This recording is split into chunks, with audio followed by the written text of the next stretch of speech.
தாவேக்கா சார்பில் சமத்துவ கிறிஸ்துமஸ் விழாவை கட்சியின் தலைவர் விஜய் பங்கேற்று தொடங்கி வைக்கவிருக்கிறார். இதுகுறித்த விவரங்களுடன் செய்தியாளர் செந்தில்ராஜா இணைந்திருக்கிறார்.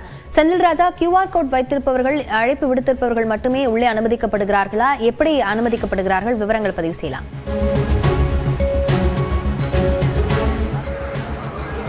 லாவண்யா, தமிழக வெற்றி கழகம் கட்சி தொடங்கப்பட்டு முதல் முறையாக ஒரு கிறிஸ்துமஸ் விழா கட்சியின் சார்பில் முன்னெடுக்கப்பட்டிருக்கிறது. அதுவும் அக்கட்சியுடைய தலைவர் விஜயோடைய தலைமையில் இந்த கிறிஸ்துமஸ் விழாவானது நடைபெறுகிறது. அதுவும் சமத்துவ கிறிஸ்துமஸ் விழா என்று அவர்கள் தலைப்பு வைத்து இந்த விழாவை நடத்துகிறார்கள். இந்த நிகழ்ச்சியானது மாமல்லபுரத்துக்கு அருகில் இருக்கக்கூடிய பூஞ்சேரி கிராமத்தில் நடைபெறுகிறது.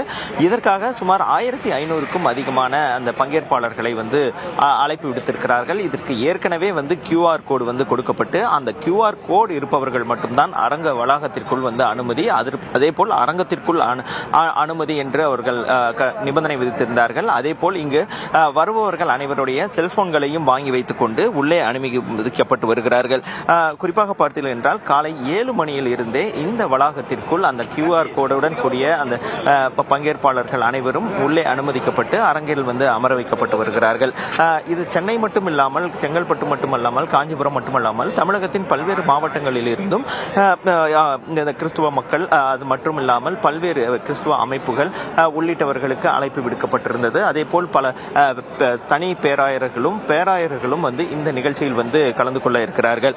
இந்த நிகழ்வானது 10:30 மணி அளவில் தொடங்கும் என்று அறிவித்திருந்தார்கள். அதன்படிதான் தற்போது அனைவரும் அமர வைக்கப்பட்டிருக்கிறார்கள். இந்த நிகழ்ச்சிக்காக விஜய் ஏற்கனவே இந்த அரங்கிற்கு வந்துவிட்டார். இந்த வளாகத்தில் இருக்கிறார். இந்த நிகழ்ச்சியானது இன்னும் சிறிது நேரத்தில் தொடங்க இருக்கிறது. இந்த விழாவில் பார்த்தீர்கள் என்றால் கேக் வெட்டி கொண்டாடி அதற்கு பிறகு அவர்களோடு உரையாடி இந்த நிகழ்ச்சியில் விஜய் பேசுவார் என்று எதிர்பார்க்கப்படுகிறது. ஏனென்றால் ஏற்கனவே ரம்ஜான் பண்டிகை கட்சியின் சார்பில் நடத்தப்பட்டது. அந்த விழாவிலும் விஜய் கலந்து கொண்டு இருந்தார். ஆனால் அந்த நிகழ்வில் பங்கெடுத்து பேசவில்லை என்றாலும் அந்த நிகழ்வானது முக்கியத்துவம் வாய்ந்ததாக ஒன்று பார்க்கப்பட்டது.